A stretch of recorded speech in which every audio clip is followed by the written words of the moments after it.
Да, се враќаме во студиото, како што најавивме, тука го имаме универзитетскиот професор Никола Пановски. Со него ќе зборуваме за како се одвива корона пандемијата или епидемијата кај нас, но професорот Пановски е моментално и советник во градот Скопје, на крајот и за тоа малку ќе позборуваме. Професоре, например, прво да почнеме со ова што се случува со пандемијата. Последните податоци од скринингот кој го направи Институтот за јавно здравје, а презентирани од министерот Биким Сали, тој вели вака: 86% од вакцинираните имаат имунитет и 75% од невакцинираните. Што значат овие бројки во пракса? Па не значат имунитет, значат дека биле во контакт со вирусот или биле вакцинирани успешно, да кажем. Односно, организмот е реагирал на присуство на вирусот со создање на антитела и на вакцината, иако имаме примери дека и со висока концентрација на антитела не штити 100% од заразување, бидејќи тука има антитела и од алфа, и од бета, и од делта, и од омикрон, значи овие вируси го заобиколуваат, меѓутоа сепак тие што имаат антитела ретко, многу поретко имаат потешки клиничка слика, инаку дека заболуваат, особено со омикронот, заболуваат. Секој случај значи дека голем број на населението го поминало вирусот. Од тоа што го знаеме за прележаните, кое не знам од кои причини упорно се крие, е дека прележан човек многу ретко починува. До појава на омикронот многу ретко и се разболуваше. Последниот мој податок е дека починале 15 луѓе од почеток на пандемијата во Македонија, а што претходно прележале под наводници. Прележаност кај нас и во светот, за жал, прв пат во историјата е ако имате остатоци од вирусот во РНК во носот. Доволно е тоа да кажете дека сте прележани, иако може да бидете здрави, да воопшто не сте биле инфицирани. Додека бројот на вакцинирани престанаа да го кажуваат, едно време го кажува, престанаа да го кажуваат, тоа е над 1000. Што не значи дека вакцините не штитат. Меѓутоа, има други фактори. Ако имаме 75% прележани, а не вакцинирани, а од кај вакцинираните веројатно има и прележани, голем број и вакцинирани кои се уште позаштитени, добиваме една добра бројка на заштитени луѓе. Од тоа што гледав по телевизија кога почна да се тестира, тоа беа повозрасни луѓе. Значи многу е важно која е оваа категорија. Не ми е битно процентот, мене е битно категоријата. Ако вие над 60 години имате процент на вакцинација или антитела над 90%, сме одлични. Ја претпоставам дека овие се повозрасни луѓе, кај младите тоа не е толку битно, особено не е битно кај децата. Дали има антитела или нема, бидејќи децата, особено со омикронот, а и претходно многу полесно поминуваат, на прсти се бројат тие што се хоспитализирани за смртни случаи, да не зборуваме кај здраво дете, јас не знам случај смртен во Македонија. Бројот е помал отколку од грип. Така да се тоа е оптимистички кој ќе го видиме. Да, многу се зборуваше претходно за тој фамозен колективен имунитет, се помрднуваа цело време границите, ако на почетокот на пандемијата ми се чини почна со некои 70%, па на крај се дојде до 90%, па имавме и изјави, не знам, од експерти од странство дека и 100% треба за колективен имунитет да се постигне. Сега со омикронот ми се чини дека некако работите се изменија. Па сега на вас немаме прецизни податоци, овие мерења се селективни, значи не се такви за да се измери. Да, не се по случајен избор. Сепак случајниот избор не е ако некој дојде да се тестира, огромен број на вакцинирани се тестира и така. Да? Спред ова вие што го гледате, ви личи ли дека можеби сме блиску или сме го постигнале на некој начин тој колективен имунитет? Да, мислам дека сме го постигнале во голем број, особено кај младите луѓе, природниот имунитет, кај возрастните се надевам дека овие 40% кои ќе ги преведеме на луѓе над 60 е многу повисок, дека тие се тие што требаше да биде акцентот ставен за вакцинирани заедно со прележаните, дека имаме некој колективен имунитет кој со вакцина, за жал, тоа е јавно веќе признание дека не може да се создаде. Мора да биде комбинација од прележаност и од вакцина или најдобро прележаност и барем една доза вакцина да се постигне тој имунитет кој нема да значи, тоа треба исто да го знаеме, дури и да е со прележеност, која е многу по-солиден, нема да значи дека ќе го нема вирусот. Значи не постои сега за сега сој вирус дека ќе биде искоренет, ерадициран, туку ќе постои понатаму, меѓутоа случаите на болест заради тоа што варијантите што се јавија, особено последната, дава полесна клиничка слика, побрзо ги заразува луѓето. Имунитетот кој е постигнат, особено ако се заштитат и физички, значи изолација колку што може, носење маски по возрастните, хроничните болни и кај нив да се продолжи со тие бустер дози, мислам дека нема да имаме сериозни случаи, ќе се навикнеме со секојдневни случаи на инфицирани, па и на хоспитализирани, меѓутоа тие ќе бидат подносливи за да може да се живее нормален живот. Тоа за Македонија се тешко да кажам, подносливо би било ова што е сега. Да се одржи да не биде над 200 дневно, што и не е ни битно колку се дневно, туку да имаме мал број на хоспитализирани. Значи, Во основа тоа е важно. 210 на луѓе денеска 5 ако се хоспитализират, нема никого да оптеретат, а бројот на починати да не биде никогаш над 5.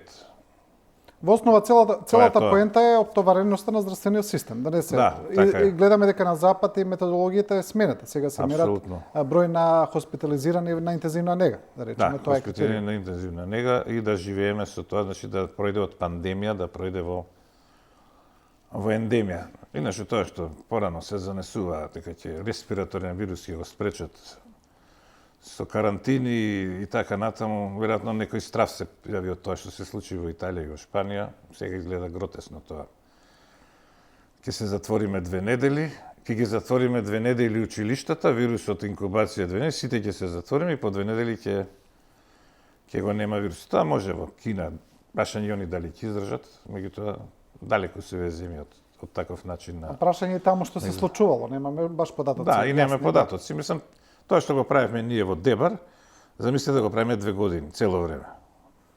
Колку пари ќе се потрошат, секој немаме за леп да јадеме, да секој град или секој кварт се затвораше како што почнуваше пандемијата. Се затоа Дебар, кога почна на Учајри и Сарај, престана таа политика, може и нагло, и се види дека тоа е неодржливо. И на крајот кога ќе се појави вирус, пак се почна од почеток. Џабе сте биле во карантина. Да, бидејќи вирусот очигледно не само што мутира, туку овој вирус, особено сега, тоа го гледаме во случаи во Германија, ние го гледаме на работа, тоа е многу интересно, а и сите варијанти дават асимптоматски болни.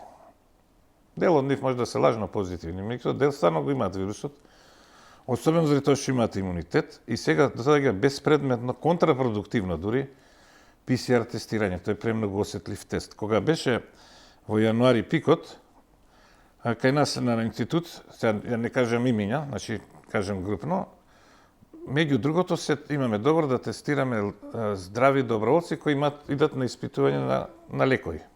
Значи се испитуваат лекови, биорасположивци и така натаму. Тие се здрави, прегледани од доктор, биохемиски прегледани и треба и PCR за да влезат таму. 8% до 10% беа позитивни, здрави луѓе. Значи кога беше Без никакви симптоми. без никакви симптоми и нити развија симптоми. Ќе отида беа исклучени од испитувањето, меѓутоа не развија симптоми. Значи кога беше процентот на 30% од позитивност од испитуваните, ние на основа сме имале кај целото население од 10%. Сега ако е 10% просечно позитивни, веројатно 2 до 3% се тие што стално се позитивни и ако се направеше масовно тестирање, кој ќе испаднеше контрапродуктивно, бидејќи тие денови пратев Словенија имаше 25.000 случаи. И сите вика, леле, страшно, ја викаме, ние имаме 25, ако направиме колку нив 70.000 тестирања, ништо нема, ние на 7.000 имаме 2.500, тие на 70.000 имаат 25.000. Чиста сметка. Значи, се гледа дека огромен број на луѓето овие месеци 3-4 го поминаа вирусот, а кај нас за жал, сега ќе кажам за среќа, ми тоа морам да кажам за жал, многу скапо ја плативме цената, многу понапред сме ние. И мислам дека не е адекватно да се споредуваме со Данска и со Велика Британија и со Германија, колкав ќе биде случајот кај нив, кој ќе се ослободат мерките. Сега што Министерството кажува дека тој ги следиме земите, па гледаме како ќе ги кај нас олабаеме мерки. Тоа се земји, особено Германија, па и Британија, кои имаат драстични мерки за заштита и не беше толку проширена болест. Кај нас голем број од населението ја пројде, меѓутоа скапо ја плативме цената. Да, дали сега кај нас се зборува за менување можеби на методологија, на мерки. Се уште министерот вели дека треба да се носат маски во училишта, се уште остануваат и останатите мерки, се укинаа, да речеме, ковид пропусниците за трговските центри, остануваат за рестораните. Ви и претходно зборувавте за баналност од тие ковид пропусници, за нивната беззначајна улога во целиот овој систем. Мислите ли дека сега треба да ги веќе да размислуваме за модифицирање на сите тие мерки или како што веле министрот се уште рано? Па мислам никој не ги објасни тие сертификати. Прво од почеток е се прашање човекот е права. Мислам дека направи огромна штета, колку што тие беа донесени во светот за да се натераат луѓето да се вакцинираат. Значи имате доброволна вакцина и носите присилен начин да ги вакцинирате, да натерате тој што не сака да се вакцинира од разни причини, да оди таму на пунктот и да се потпише дека доброволно сака да се вакцинира. Он не сака да се вакцинира. Тој може би млад човек, здрав, може би прележал и така на. Тоа беше прва работа. Второ беше веројатност да се западниве земји начин да се заштити од бегалци, повторно да воведе на некој начин визии. Немаше врска со медицината. Тоа бидејќи се бара нелогично. Кај нас немаше ни еден случај, таму има 1000 пати поише, тие нас ни барат, ние нив не им бараме, така да тоа исто. Втора работа што делуваше како антивакцинална кампања е не го пуштам невакцинираниот за да не го зарази вакцинираниот. Тоа беше образложение. Значи не го пуштаме Џоковиќ во Австралија да не ги заразил австралиците. Па ако ти веруваш во вакцините, нема да се плашиш од невакцинирано, треба обратно да биде. Ти самиот кажеш дека вакцините не се добри, што викаш дека невакцинираните ти ги зарази вакцинираните. Тоа е спротивно на логиката. Кога се види дека вакцинираните шират болеста исто како и невакцинираните, сега последното е ние сакаме да ги заштитиме овие луѓе со тоа што не ги пуштаме во такви места. Тоа има логика да каже за некој човек со хронична болест постар, не го пуштам да не се зарази. Или ќе му препорачаме, или ќе му... И сега ние доаѓаме пак, сега Новак Џоковиќ не го пуштаме да игра, да не се заразил, да заштитиме. Мислам, толку е гротесно тоа кога се каже за млад човек и така натаму. Значи, ништо нема да се измени, утре да се прекинат сертификатите, дека средношколци и студенти и млади луѓе што одат по кафани, одеднаш ќе почнат да се заразат, бидејќи досега не оделе. Оделе. Ако не оделе оваа кафана, оделе у другава. Ако не оделе у Скопје, оделе у Тетово. Ако не оделе нигде, оделе дома. Значи нема никаква логика тоа што ги држат сертификатите. Научна, ама ептен. Така да не знам што би се сменило. До маските? Маските во училиштата е време да се трнат. Беше и порано време, мајве сега ќе затопли, ќе се отворат прозорците. Што гледам јас? Средношколците ги вадат маските, тоа сум го проверил, а имам и луѓе дома, имам и студенти, средношколци основно. Основно имам повеќе, бидејќи имам и внуки. Значи, они на средношколците сите дојден. На одмор ги вадат маските. Значи, на 5-6 пати ги вадат, кој ќе се излезе наставникот, тие си прават муабет без маски. 2-3 може да држат маски, другите од тука потоа одат во кафич цело зима.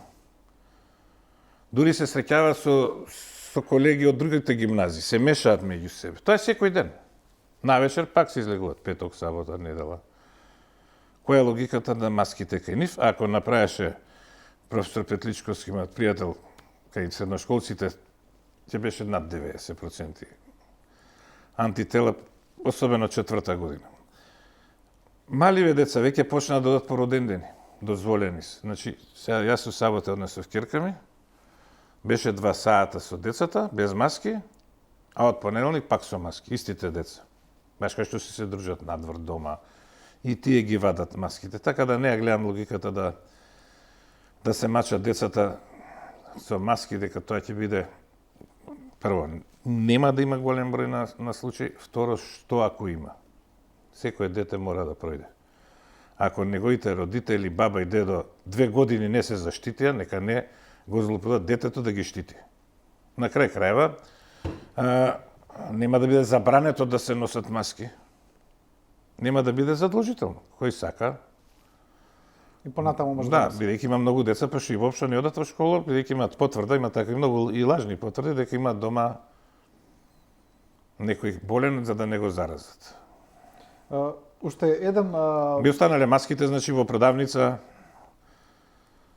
во молој, уште некое време, бидејќи тука се среќаваат разни луѓе, повозрасните луѓе одат пазарат, кај нас традиција пензионерите одат по продавници.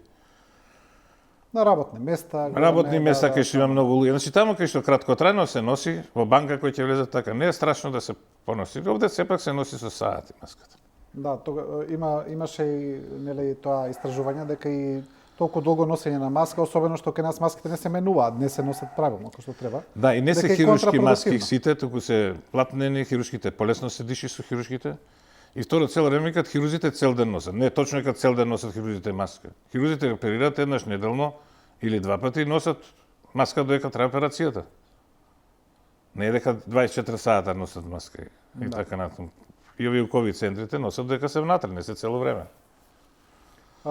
Уште еден аспект на пандемијата е тоа секојдневно објавување на бројки на починати.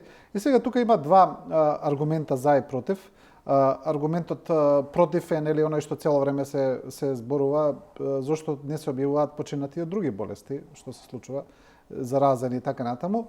Аргументот за е па доколку па не се објавува ништо, дека населението ќе живее како ништо да не се случува.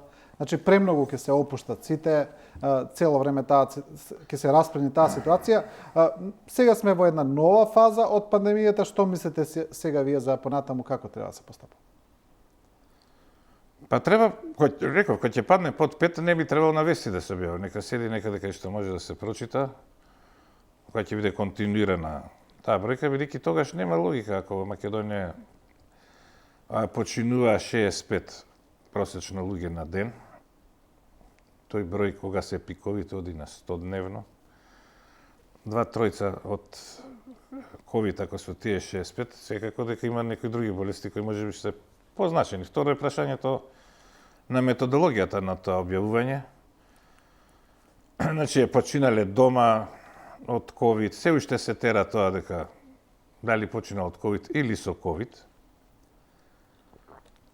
Тоа е од почеток небулоза која не постоела во историјата, да ПСР тестот го сметате за златен стандард сам по себе и е доволен за прележаност.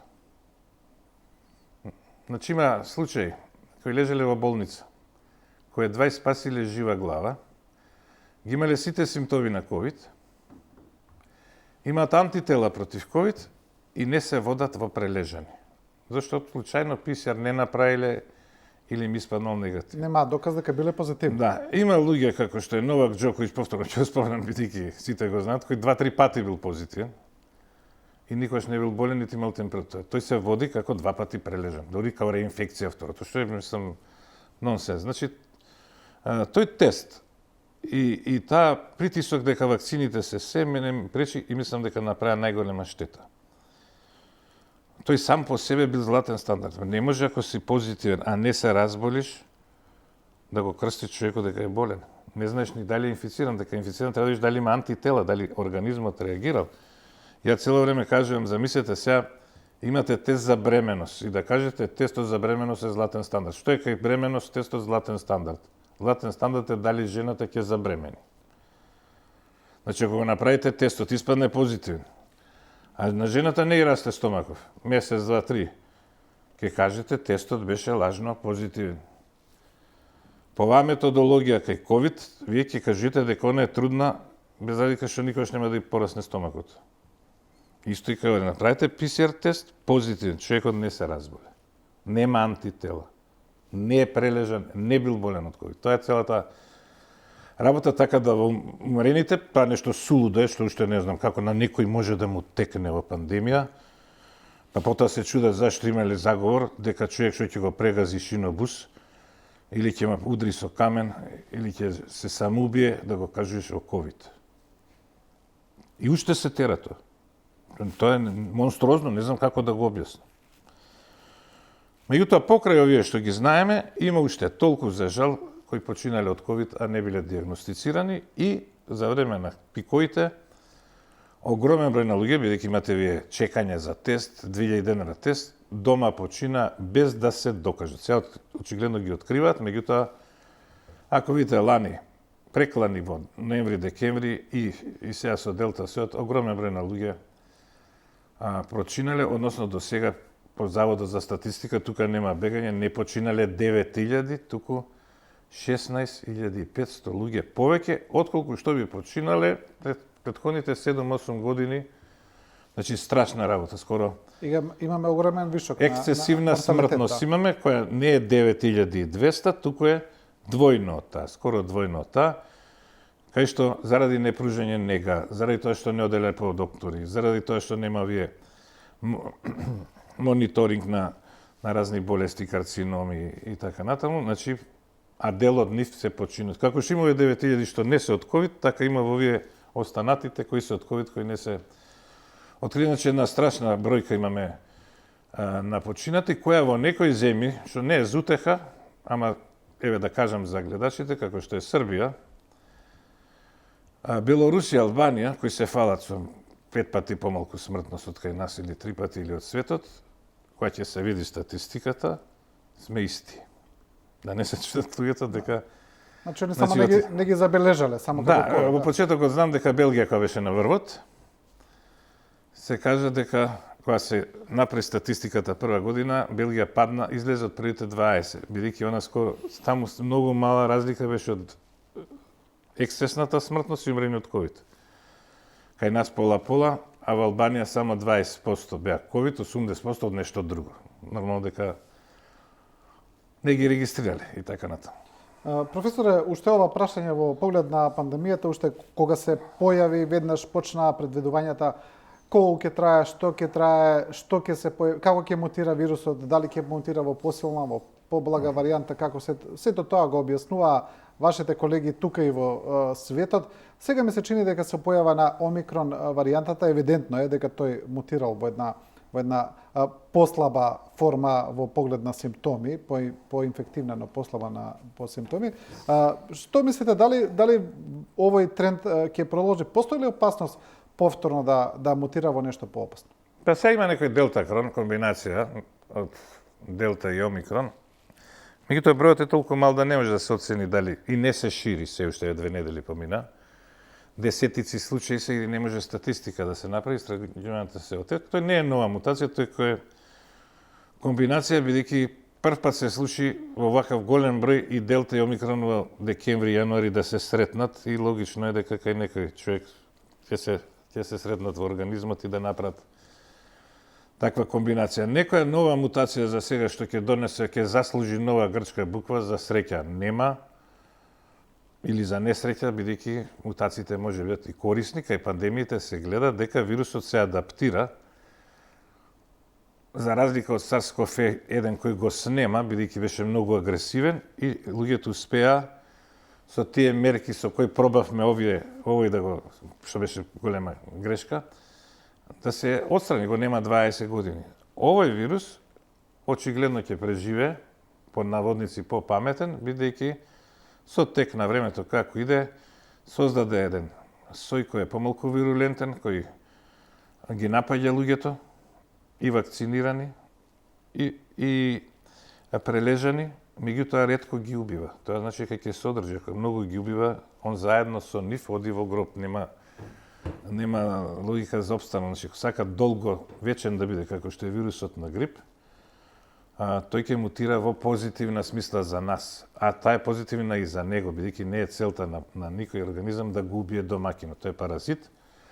А јас на студентите им кажам, совршен паразит се нашите бактерии, што ги има во нашите црева, за кои не сме ни свесни, и нив им викам, вие сте совршени паразити, ако вашите родители, што не му правите проблем, стално му се смеете, а фактички го користите. Тоа е совршен паразит. Значи, совршенството кај бактериите е направено, бидејќи тие 3 милиарди години живеат, а вирусите, за жал, требало да чека да се создадат клетки, и затоа се тие несовршени, и затоа толку проблеми ни прават, баш кај што немаме и лекови. Така да, ако се јави во ноември Омикрон, сојот сега сме март, прв пат имаме еден период од 4 месеци без да чуеме за некој загрижувачки нов сој, меѓутоа не е исклучено да некој поагресивен. Не е исклучено да се јави, меѓутоа за сега да чукнеме у дрво. Добре. Да, ќе оди на подобро. Нека остане така. Професоре, вие сте, како што кажавме, и советник во градот Скопје од ЛДП тамо.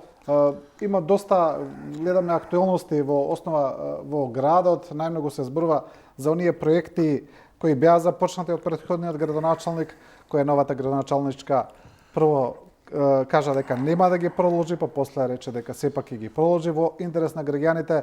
Некои од проектите што она ги најавуваше сега се уште нема назнака кога би се реализирале. Што се случува во градот, вака според вас?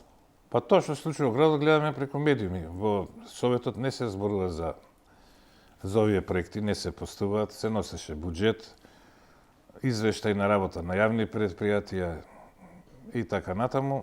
И тука се распригна работата, значи не излегло до сега никош градоначалничката да каже што ќе биде со сегашните проекти, што ќе биде новите. Еве слушаме лидерот на опозицијата каже што ќе се купувало без да не прашаат.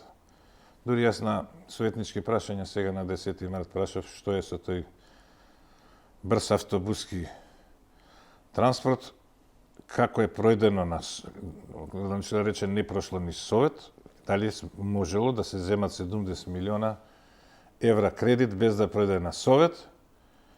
И втора работа, дали може па да се откаже кредитот без да пројде на совет. Добив некој одговор, иако беше до градоначалничката, од службите дека тоа е стигнато да се решава на совет и незино право е да не го постави на совет. Дали да ќе го одбиеме, односно така да се зборува за помош на градот на назни општини, за некои улички, а за овие капитални проекти се уште не се зборувало, сем на 10 март за пратенички прашања, па советнички прашања, кај што не се даваат целосни одговори, повеќето ќе бидат писмени и така натаму. Самата атмосфера не ликува на собранието, за жал, и е многу демотивирачка. Значи, ќе се снимаат седниците и се гледа како да го нападнат противникот. Значи, тоа се луѓе кои веќе не размислуваат за градот, они размислуваат за партијата и како да го омаловажи противникот. Тоа е веќе, мислам, влезено, во крвта, не се надевам нема во гените да ни влезе, бидејќи е страшно. Зошто е страшно? Да речеме, правиме извештај, ние имаме 9 предпријатија.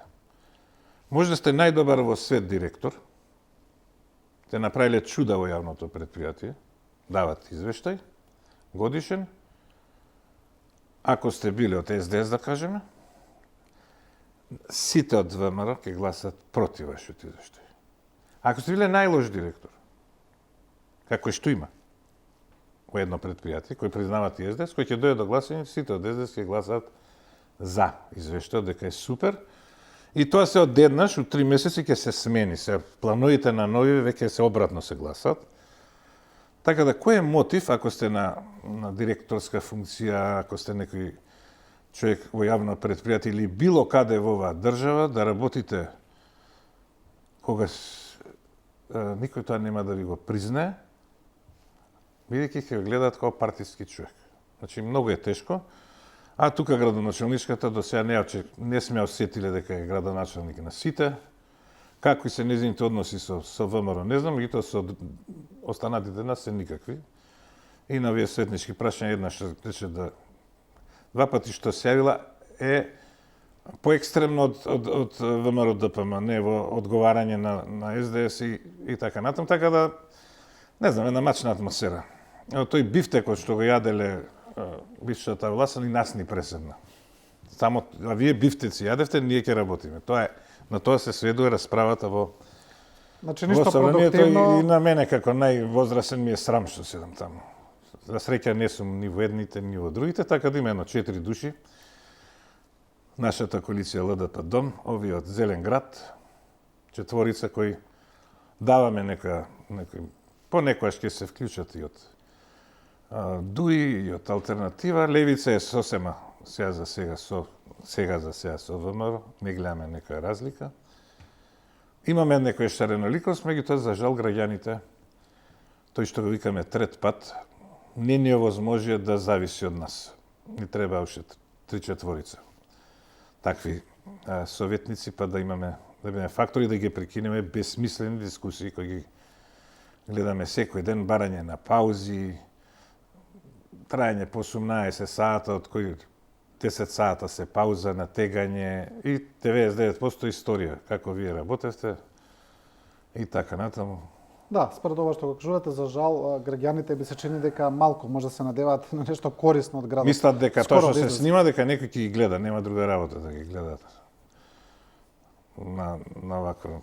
Така да они сами после ќе си праќаат извадоци од снименото на YouTube, еве ја како му го плеснав, мислам, место да има еден ентузијазам, сите се тие многу млади луѓе има, значи има млада гарнитура, да заедно нешто размислат за градот. Како да што направиме со фасадиве што седат 6 години, без да се натегаме. Што да направиме со на офицерски дом во градата што гледаме, што е ругло, со кермес у градот. 1000 работи има, кои убаво би можело да личат, не треба ни пари, само треба натегање до крај, мислам, така да. Волја. Волја треба, да. Професоре, ви благодарам за ова гостување. Благодарам на поканата. Со ова го завршуваме денешното Студио 10. Почитувани гледачи, ви благодариме на довербата и вниманието. Останете со програмата на Телевизија 24.